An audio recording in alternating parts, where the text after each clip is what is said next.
My name is Tyriece. I'm a news runner for SEScoops, and welcome to the Get to Know series. Today, I had the pleasure of speaking to this lovely woman and content creator. She is a wrestling commentator. She's a multi-talented content creator, and she may be one of the most beloved wrestling content creators in the spaces. Stephanie Hardy. Stephanie, how you doing today? I'm doing great. How are you? I'm doing good. I'm doing good. And I truly mean it. Whenever I speak to other people, whether it be um, Black Announce Table, whether it be Public Enemies, whether it be Keeks, your name comes up and your name is always met with positivity. That is so great. I'm so glad that that's the case because otherwise, then I feel like I wouldn't be doing my job right. So I am Yep. happy that, that is the case. If those people speak my name in a good way because, they're legendary to me. So I'm Hmm. glad that they feel that way about me.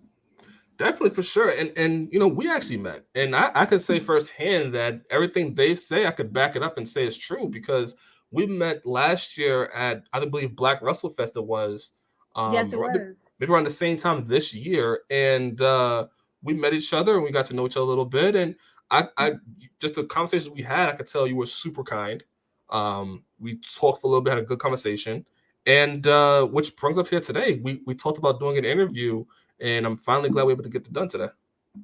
Yeah, me too. Like Black WrestleFest was amazing, and I got to meet so many amazing people in the space, like face to face for the Mhm. first time, getting to New York for the first time. And it's so crazy that it's been a year, but the amount of growth that I've seen from everyone, including yourself, like Mhm. you, it's just been amazing to witness. So I'm really happy that we're doing this.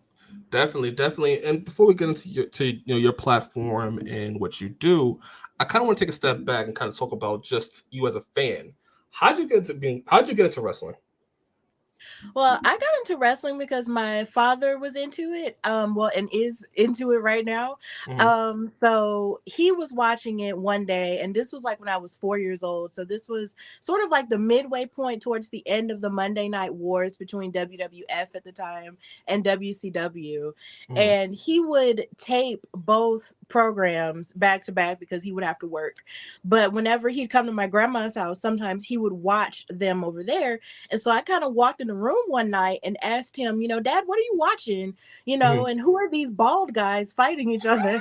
And he said, that's Goldberg and that's Hulk Hogan, and they're fighting for a title. And I was just like, Oh. oh, and that's really what it was for me. Like, started watching it with him sort of like as a bonding Mhm. ritual, I guess you could say. Right. And I've been watching it ever since. And then later on, my sister was born and she Mhm. would watch it from time to time, and she doesn't watch it now because she's 21 and she's into like cooler things in her head. But she knows a lot of stuff about wrestling as well. So it's basically like a family affair. And then my grandmother watched it, which got my dad into it. So yeah, it's sort of like a generational fandom that's Mhm. been carried on. So it's interesting, right? So you grew up a wrestling fan, right? And like a lot of content creators, that kind of propelled you to kind of get into the game. But what led you to get into this space? Because people may talk about wanting to be a content creator, but not everybody does it. What brought you to that aspect of the game? Well, it's a bit of a long story, but I'm gonna try and tell it as concise as I can. Sure. I was a part of a Facebook group full of wrestling fans who had at one point talked about wanting to start a podcast. Mm, And I was really interested in it. They seemed like they were pretty serious about it. mm, And they had all of us as administrators to sort of download, apps to where you could record on your phone and stuff. So I had it on my phone for like the longest, but it never happened. And I wound up leaving the Facebook group due to some difficulties and stuff. And so I left the uh, Facebook group, didn't necessarily have a place to put all of my thoughts and feelings about wrestling like I used to on that page. Like, because I would make all kinds of, fun posts and, share pictures of different things, share histories of certain things, right. especially if it was geared towards women's wrestling, that's what I was doing. Mm, So at the time, I didn't have any place to really put it, but I knew I had this podcast stuff still on my phone. So I'm just like, well, I'm not doing anything right now. right. So maybe I should start a podcast. And I asked so many friends I had around me if they wanted to be on the show or if they wanted to co-host with me. But work schedules didn't necessarily permit for people, which I understand. Everybody's got a lot of stuff going on. Right. So it was kind of just left to me. And it was around the Royal Rumble time in 2020, which was before the pandemic. Right. There was lots of cool stuff going on. Drew McIntyre was on his voyage to become the champion. Charlotte Flair had won the Royal Rumble at that time. Rhea Ripley was the NXT Women's Champion. There was a lot going on. So Yeah. I was just like, so you know what? I believe this is the right time for me to just step out and do this. Step out on faith and do it. So I recorded my first episode on February the 8th, 2020, and that's how the Hardy Wrestling Podcast was born. And I've been doing it ever since. Was there anybody that you kind of looked at in the space already? Like anybody you looked at that you maybe talk to now, or that you've gone to know that you kind of looked at before you got into the game? Yes, like it's plenty, and it's so crazy how it happened. TK Trinidad, who is a pop culture host, and she's the CEO of Women's Wrestling Talk, who I also work for as a host and a writer. Right. I watched her while I was in college because, of course, when you're in school, you really don't have time to really watch wrestling on the regular like you would in That's an true. average everyday thing. That's true. So I would watch her and all of her programming on AfterBuzz TV. And I would also watch Emily May Heller, and they both work together. So I would watch them, quite a lot. And so you fast forward to now, and now I work with them, and it's just such an amazing experience. And I've learned so much from them in terms of this space and also in terms of journalism as a whole. Like, I've learned so much from them. And I did watch Chris Jericho around the time he started his own wrestling podcast, but that was like in 2012. Right. So I was listening to podcasts, but not like a whole lot of wrestling podcasts, around the time I started my show. I was just watching it for myself. But then later on, I would pop in and out with my boyfriend to listen to Sam Roberts because he would listen to him. So those were the people that I've sort of looked up to and listened to a whole lot. And I did meet Sam Roberts at Wale Mania, so that was cool. Nice. But outside of that, those are really the people that I listen to a lot for guidance, and I guess you could say for a pattern to see how I could do it.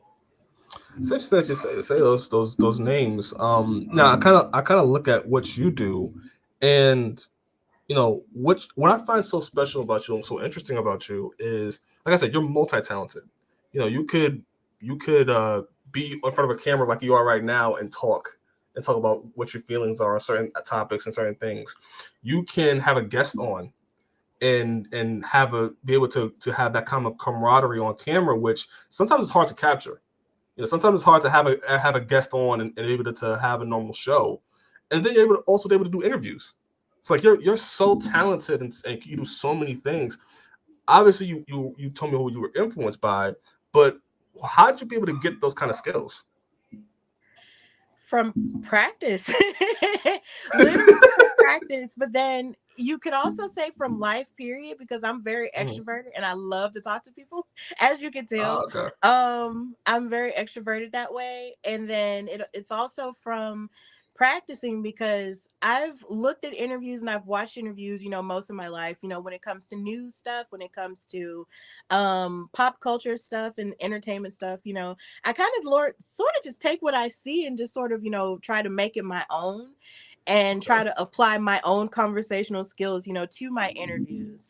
And it's just, a lot of it really did come from practice, because I kid you not, like the first interview I ever had was with Ramsey Williams, who was, a content creator in wrestling at one point.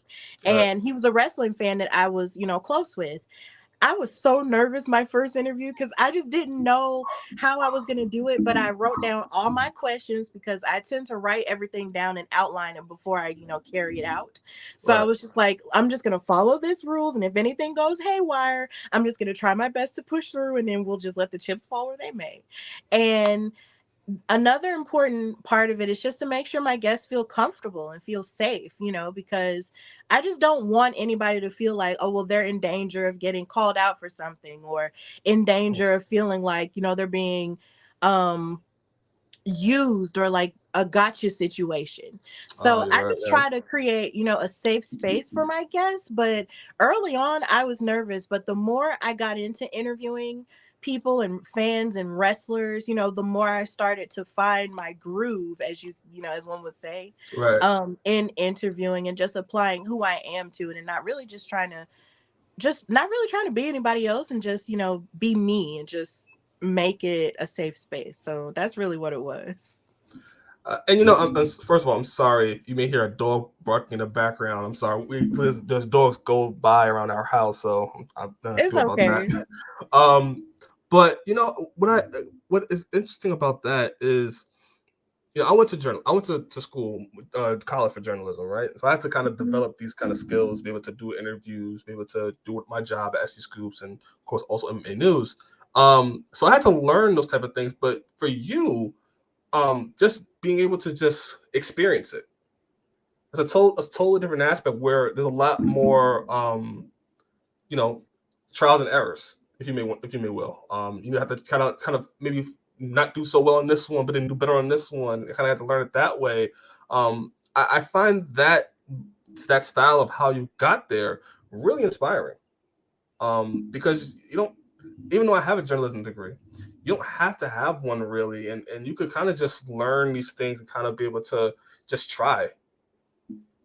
Yes, absolutely. Like that's really how I did it. And journalism was something that I did sort of think about doing when I was in high school, but I had a list of things that Right. I that I thought I was gonna, major in when I was in school. And I took, communications classes, but never really thought about going into it at all. And sometimes I wonder why, but now it's just, but I feel like with what I do now, like if I wanted to go back to school and do it, I Right. could, For sure. and yeah, it wouldn't be like the biggest shock or the biggest scare because I've Right. done it for so long.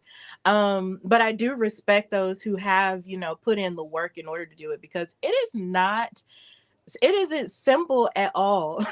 but at the No, it's same not. time, but at the same time, it's enjoyable for me. Like it makes me feel fulfilled, because the crux of it to me is just loving people and just loving to get to know people in this space who love what you love, and even people who might not love everything you love, but there's still a conversation worth having.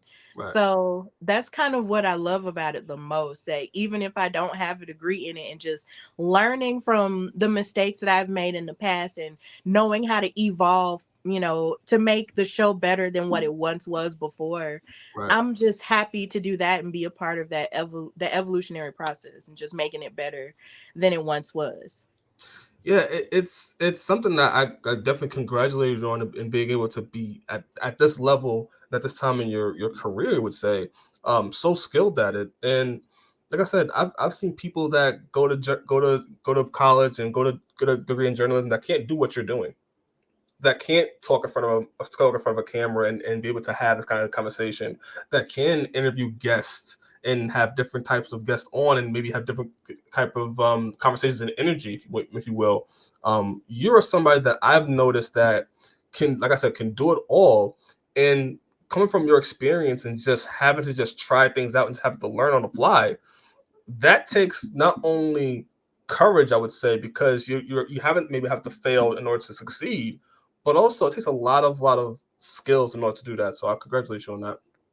Thank you so much. Like that means a lot coming from you. Like thank you. Thank you, Like thank you. yes. We're congratulating each other on here. Yes. Um, well, my next question for you, we talked about just your inspirations and how you got into the field. Now that you're in this field, you're, like I said, you're somebody that is synonymous with this wrestling community. Whenever your name comes up, a lot of people have a lot of good things to say about you.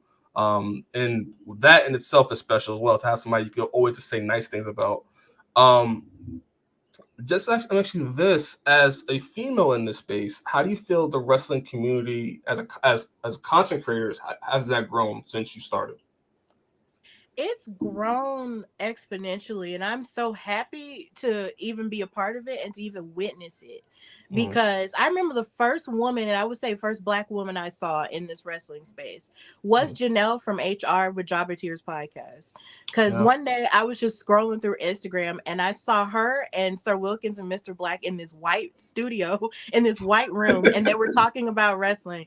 And I had never seen them before, but I was just like, oh, cool. Like she's doing that with them, and she was the first person I ever saw do it. And I was like, okay, that's great. But since then, and since I've become a part of it, you have people like Keeks, with All Elite Keeks and Public Enemies. You have people Right. like who were in it before, like you have those wrestling girls who have created Yep. their own spaces separately and together. And then you also have Low from Wrestling Wind Down and Iridian, from Rest Friends, and so many other women of color and women from different backgrounds that I've, interviewed, and they've interviewed me, and people who I work with Women's Wrestling Talk. Like, we're growing each and every day. Like, I love waking up at random in our group chat on Women's Wrestling Talk, and then we have a new person, and then we have another new person and another new Right. person. And some of these women have started watching wrestling like maybe only a few months ago, or they got into it years ago like me. And it is just the coolest thing when you see women like that, getting into the space and finding their voice, to speak on the things that they love and the things that they might not necessarily like either. Like, it's so good because it's only going to make room for more of us to say what we want to say and create spaces for people. And with that growth happening, of course there's always going to be some resistance Right. from people who aren't used to women having voices in wrestling, because of course wrestling is a male dominated sport, and in some Yep. cases, and in other cases, it's a white male dominated sport. So Mm, you'll have resistance from that. And then you'll have people who will use their resistance to sort of propel them in a negative way and try to lash out and say, oh, well, you don't belong here and all this other stuff. And and it can be disheartening at times. It does make you in some cases wonder, what am I doing this for? right. When in this year alone, like, it's 2023, there should be more spaces for us in that space, and people should be more accepting of that. But I find Mm, that the more of us it is, the more that there's a sisterhood that you can fall back on. And, you have yep. women you can cry to, and get and vent your frustrations out to. And yeah, Right. we'll listen to you and we'll help you get yourself together, listen to what you have to say, listen to your frustrations, but we're going to straighten out your crown and let you know that you belong here and you're not going to quit. And that's the most beautiful thing about this sisterhood of women that I'm a part of, in the wrestling community. Like, there are great times, yes, there are triumphs, but then you also have your bad times where you do feel like, it's too much and you feel like you want to quit. But the thing about the sisterhood is, it's like we straighten out each other's crowns, we fix the dress in the back and everything, and we Right. tell you, okay, go on and do what you do best. And that's the most beautiful part about it. Kind of got into the wrestling space and kind of got more into wrestling podcasting. You're right. It was a lot of like people, either older wrestlers that now podcasters, or it were maybe older gentlemen that may be white. That not saying there's nothing wrong with that, but to say that that was pretty much what was kind of taking up the space a little bit, right? If that maybe say that, where I feel like now we're starting to see, just because I think technology and able to be able to communicate a lot more, we're seeing a lot more Black content creators coming out, and some that have been in the works and have been doing their thing for a while, and some that are just starting. But we're also seeing a lot of females kind of getting into the space. We brought up, obviously you, Keeks, Lovely is another one, Katrina is Mm-hmm. another one as well. Those wrestling girls, there's a lot more that's coming out, and I think we're kind of in a special time where I brought this up in before, where like people like you, that people seeing what you're doing and you giving them courage to be able to say, hey, I may not have a background in like journalism or something like that, but I can do interviews with wrestlers. I can speak to other people. I can be a content creator. I could be in front of a camera and do exactly what you do. And I think that is what's inspiring right now, is just to see what's coming up next in the pipeline from other females that are going to look at what you're doing and be inspired by what you do. Yeah, and it's great. It's great that I feel like if I'm not being an example or being a good inspiration, and I feel like, what are you doing it for, almost? Because it Right. can't just be you all the time. Like, there's always going to be somebody watching. You never know who's watching you. And honestly, it's almost strange to think of it that way, because I am still, so humble in the idea that I just feel like, I'm just a girl who doesn't have a journalism background, wasn't an athlete ever, like, Right. I'm just a regular person working every day, trying to keep my head up, throughout life. And I just so happen to love wrestling. And, I just don't have like this big, huge background that a lot of people have. Mm. But I do know that, what I do is worthy of, being put out there, and what I love is real.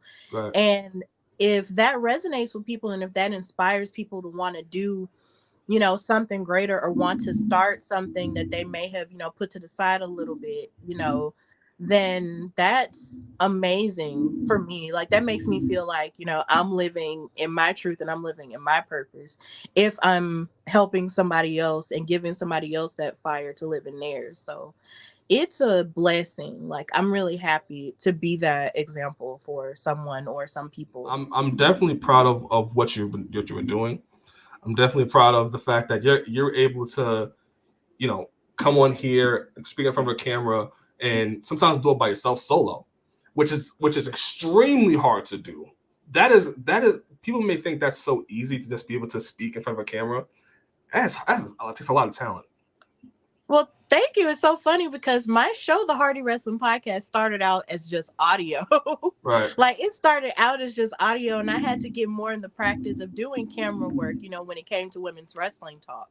Mm-hmm. Like, a lot of what we do is on camera work. And so the more I got comfortable practicing doing on camera work with our news, which is now a whole nother news outlet that we have, and Right. then the more I started doing interviews and stuff, like, that is what really made me comfortable, transitioning from just audio to camera work.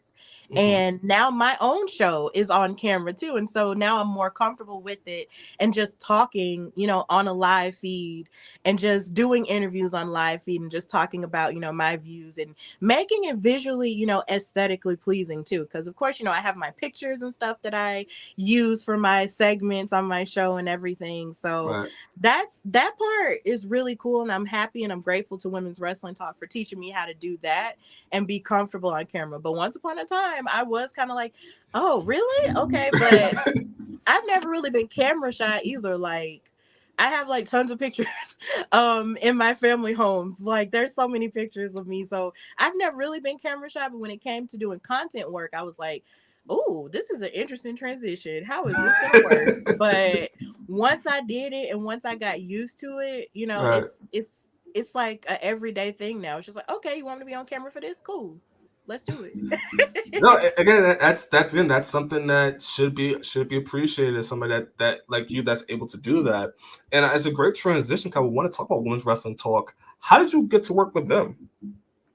Yeah, Sarah the Rebel made posts saying that she was looking for other women to join the team. And Mm, I saw it on Twitter, and I was just like, okay, well, I might be, and I believe it was about a year. I was a year of being a content creator with my own show.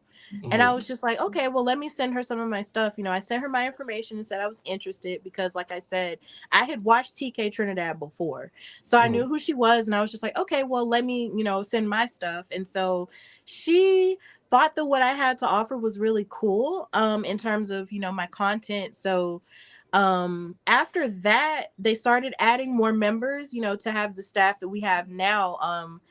And just being a part of it has just been amazing, because mm, Sarah the Rebel, the reason why we were brought on was because Sarah the Rebel wanted to focus more on her wrestling career, and she's mm. doing an amazing job at that, not only in the indies but also on WoW Women of Wrestling. Right. She's doing a fantastic job with that. So with us being a part of Women's Wrestling Talk and being a part of that staff, there's so many of us that are doing, so many shows at a time.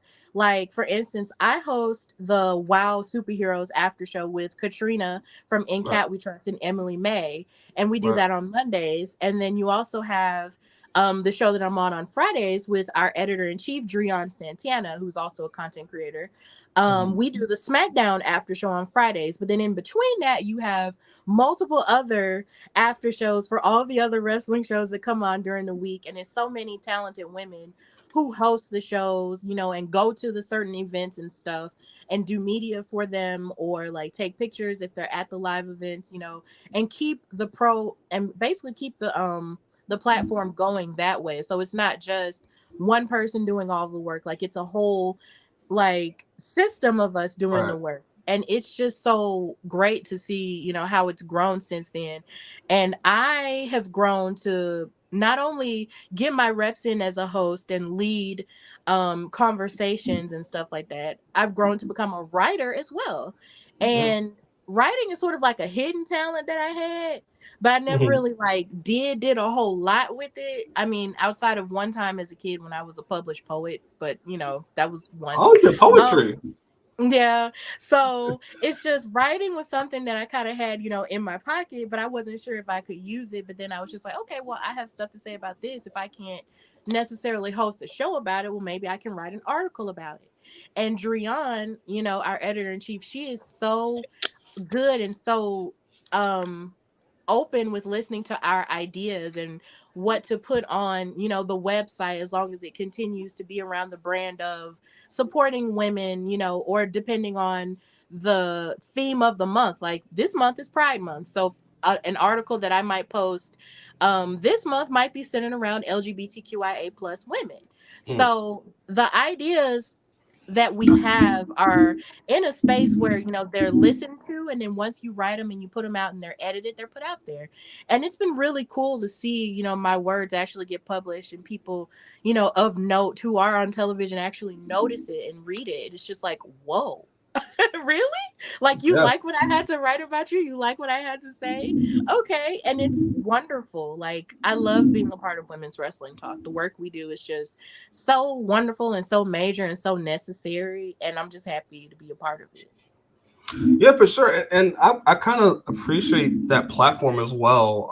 The fact that so many people, a lot of women on that platform. One, there's also male on the platform as well, but a lot of females that can, write, can also do content creator things, can focus on women wrestling topics, and also, kind of grow their brand as well.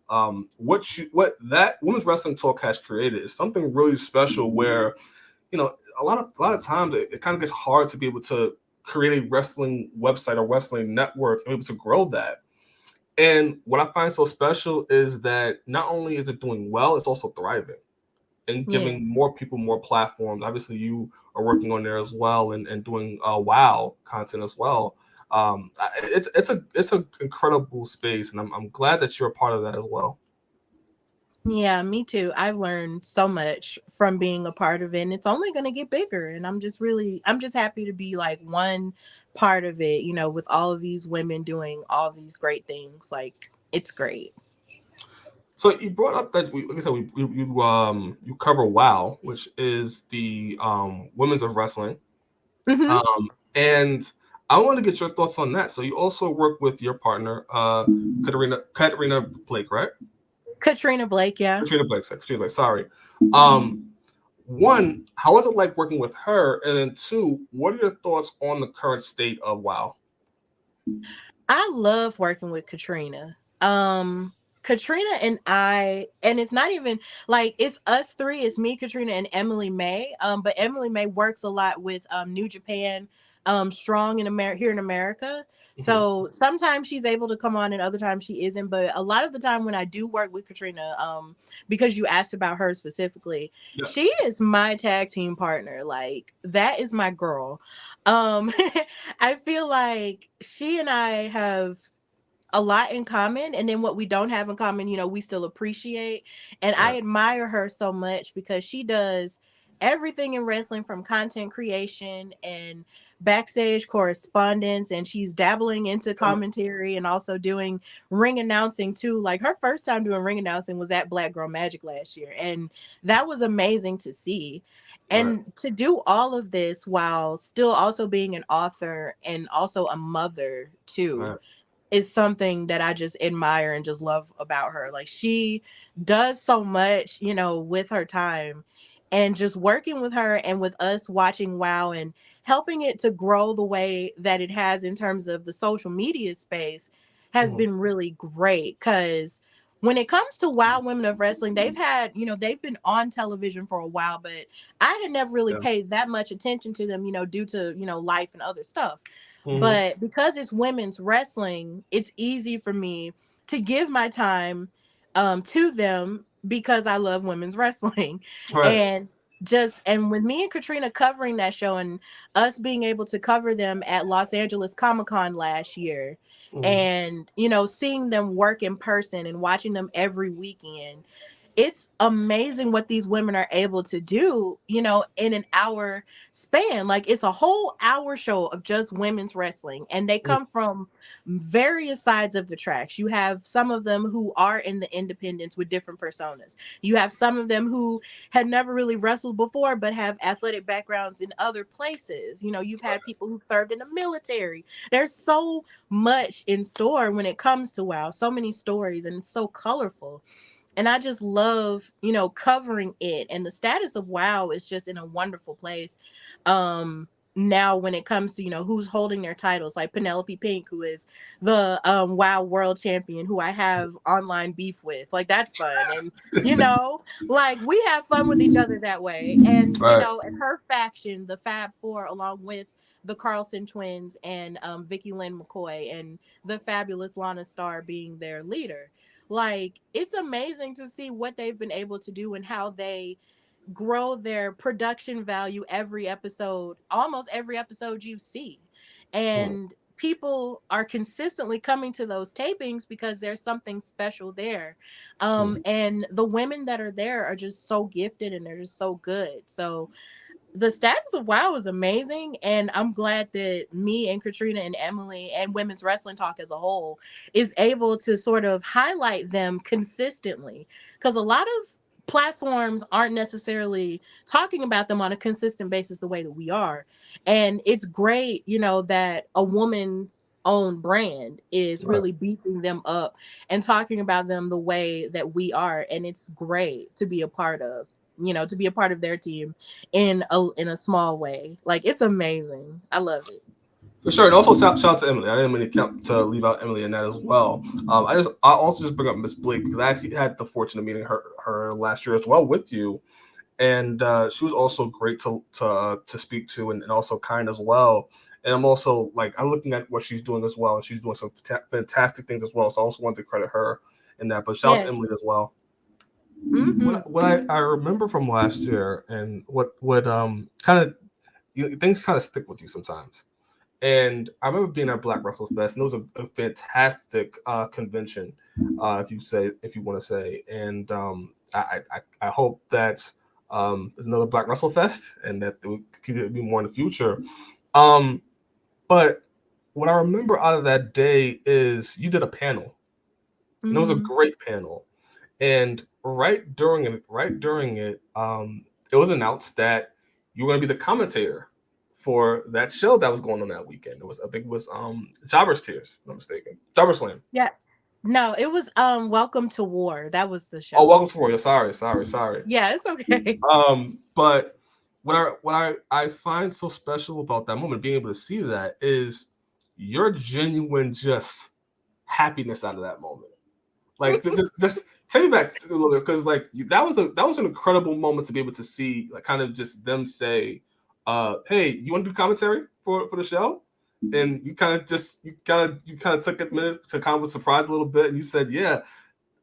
One, how has it been as a commentator? Because again, there's something that not a lot of people can do. Be able to say that they grew up watching wrestling, and now they're actually in the wrestling business. So how is it Yeah. being a commentator for you? It's so funny you brought that up. Every time I think about it, I just laugh because Joe Kim, shout out to him. He was the Right. one who asked, and he runs Battle Club Pro.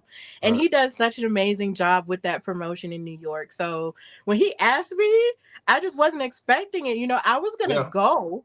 I had plans on going to the event anyway, but Right. then when he asked me, I was just like, what? Like, thanks. Okay. Right. And I'm glad that stuck with you because I was literally taken by surprise and I was happy. Okay.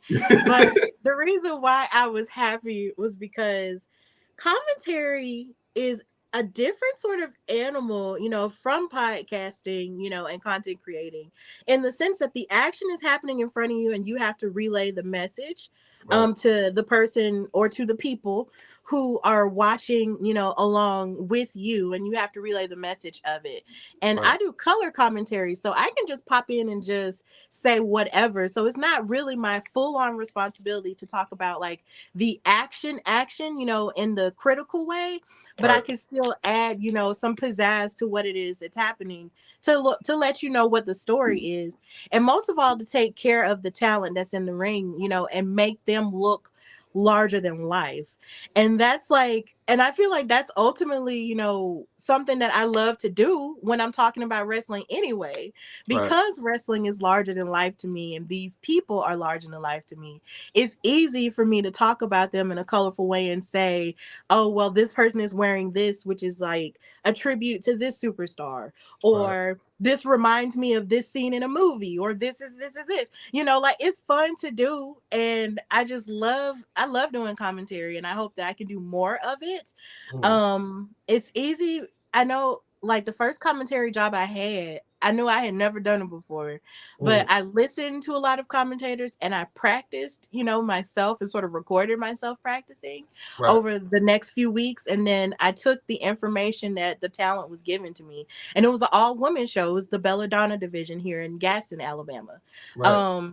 So I took all the information that they gave me, wrote it down in a notebook, and just practiced and made alterations as the show came along and stuff like that. And my partner who was with me, the funeral director, Scott Resner, he was such a good partner to have in my first time.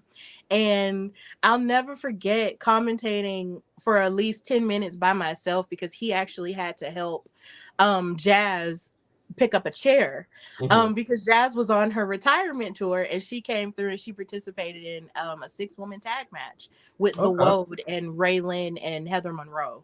Mhm. And he had to get up and give them a chair. So literally for 10 to 15 minutes, it was just Right. me.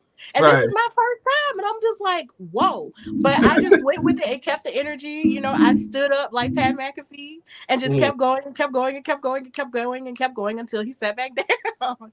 And I love it because it's just, you're taking care of the talent, like I said, and you're just adding, your spice and your pizzazz and your knowledge of different things to the story. And I just love it, and I hope I can get a chance to do it more often. And doing it for women's matches is like my favorite thing too, because that weekend for Black WrestleFest I got to commentate Big Swole versus Jordan Blade for the Icons Championship. Awesome. I That was res- great. I love and respect both of those women so much. And you had a contrasting of styles between the two, because of course you have Jordan Blade, who's more so the Muay Thai martial arts type of thing, and then you Right. have Big Swole, who's a hard hitter, Right. and she does amazing acrobatics too. So to see that and to get to call that action with Joe Kim and with Mike Law was Mhm. so amazing. And hopefully I can, do more commentary work. And if it's meant for me to thrive in that space, Mhm. I'm open to it as well. Because, there aren't a lot of Black women doing that, and even um,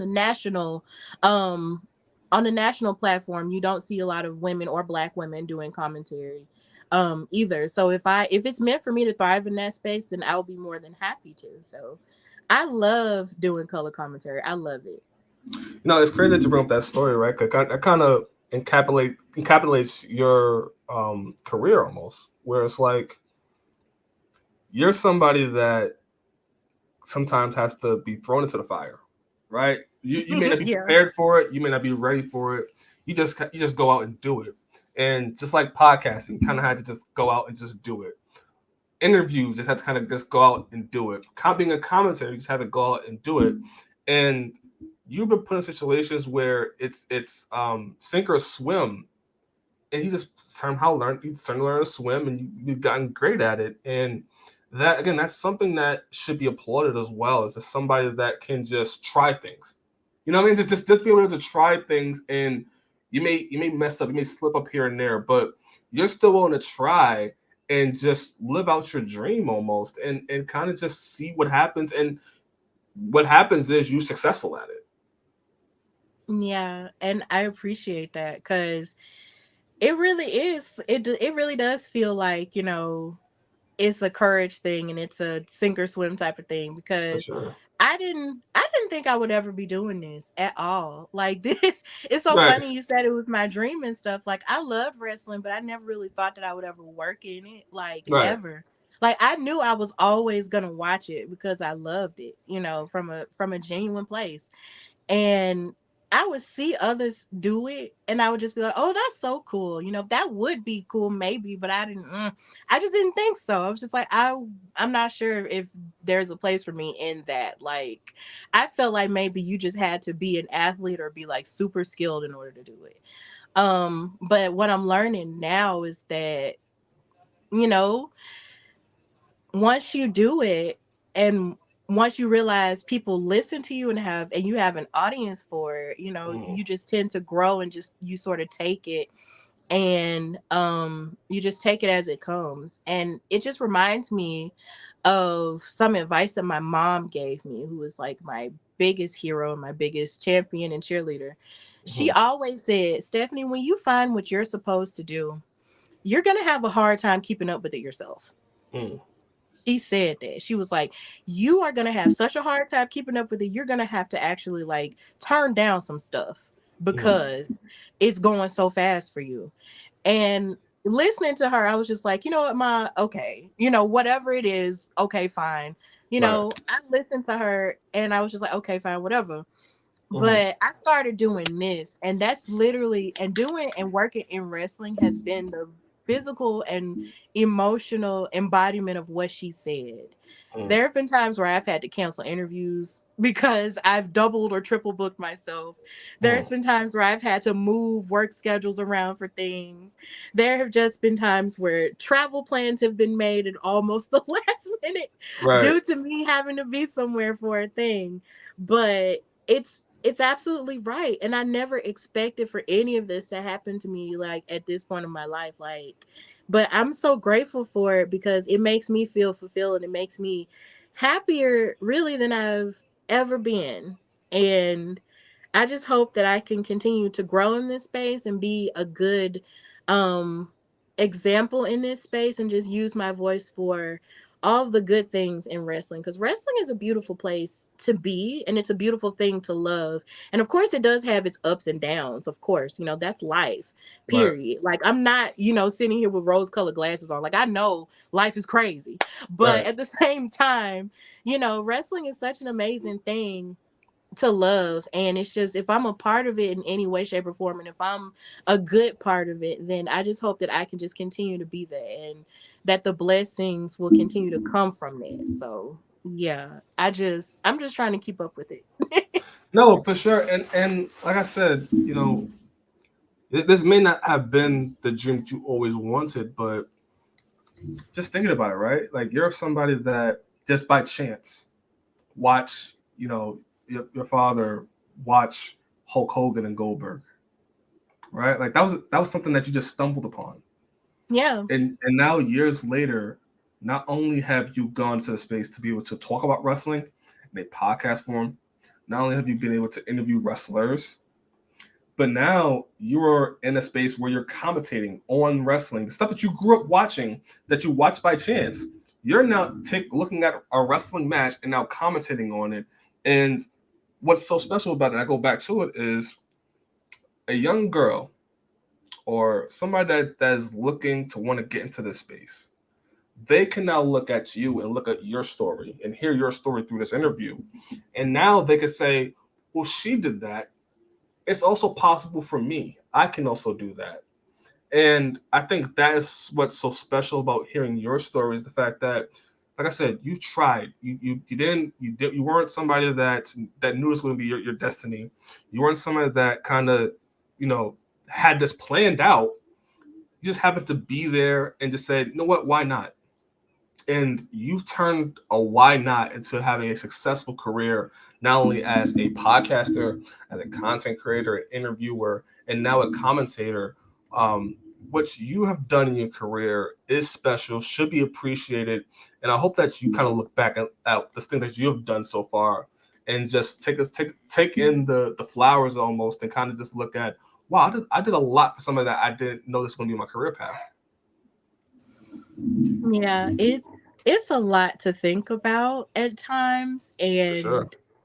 but I do hope that I just continue to be a great example to anyone, who does want to do this and who is willing to do this, even if it's not even in the wrestling space. Like, Right. everybody has a voice, and if you feel like you want to lend your voice to whatever it is that you love, I hope that I am serving as a good example for that. And yeah, I one day if a person tells me that I'm the reason why they did a thing, I'll probably just burst into It tears. kind of brings me to just you and just what your future is.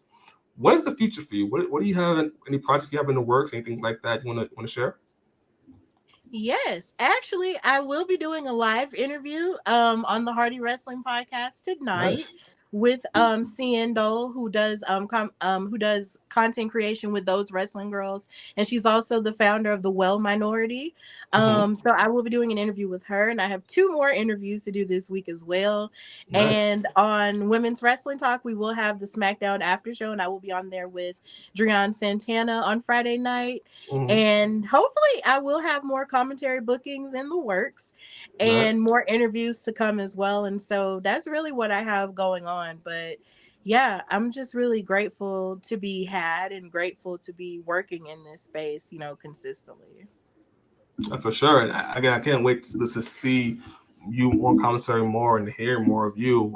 Like I said, that moment, there's things that kind of stick with you, like I said, and just looking at your joy, looking at everybody's joy, because everybody was there happy for you, but looking at your joy in that you were going to be commentating on the show the next day, Yeah. just by chance, just by saying, "Would you be interested in doing it?" and you just saying yes. That to me encapsulates your career and just how special you are. And like I said, your lesson is a life story of just try things, and sometimes it'll work out, and you'll be able to have success in something that you didn't know you was planned for you. Absolutely. Like I feel like you just have to have joy about it. Because if you don't have joy about what you're doing, then what's the point? You know, we talked about kind of the project you have going on. What is a goal that you want to achieve in the near future? In the near future, I want to be a part of a WWE press conference and ask Bianca Belair a question. Nice. Okay. Okay. That's what I really want to do in the near future. Like, if I can be a part of those press conferences that they have after the pay-per-view, like after a SummerSlam per se, I Right. want to be able to ask Bianca Belair one question and that's it. And I feel like my life will just hit like a really high point after that. So that's what I want to do in the near future. But I guess in the far future, I guess you could say, is if it's meant for me to have this goal, I want to be the first Black woman to commentate on a major wrestling promotion. Hmm. Okay. Okay. I like both. I like both. I like both. We gotta make that Bianca Belair thing happen, man. Yes. Somehow, some way, gotta make that Bianca Belair thing happen, and I like that goal. I like that goal. I think that is needed in this space. I think it's kind of been long overdue, and the work that you've done and how dedicated you are. It would not shock me in the least if you are on a national platform commentating on wrestling. Thank you. I'm glad you feel that way. Go. Where can people reach you if they don't have your socials already? Yeah, well, you can reach me, your girl Stephanie Hardy, on Instagram and Twitter at Queen Steph Hardy, and follow the Hardy Wrestling Podcast on Instagram at Hardy Wrestling Podcast, and on Twitter at Hardy Wrestle Pod because of the characters. So yeah, that's where you can find and follow me, you know. And also you can find and follow me on Women's Wrestling Talk at WW Talk Pod on Instagram and Twitter. There you go. There you go. Again, audience members that's watching this, she is one of the most special people you meet in this space. And again, listen to her story. If that don't inspire you to want to go try something, not even just wrestling, but just try something in general and just see how that works out, I don't know what will. So I thank you for coming on. I appreciate your time and for sharing your story and for us getting to know you. Thank you so much for having me. It's an honor to be in these spaces. Like, it really is. So thank you. Thank you. Definitely. Signing off. My name is Tyriece Simon, here with Stephanie Hardy, and this has been another episode of the Get to Know series. Have a nice day, guys.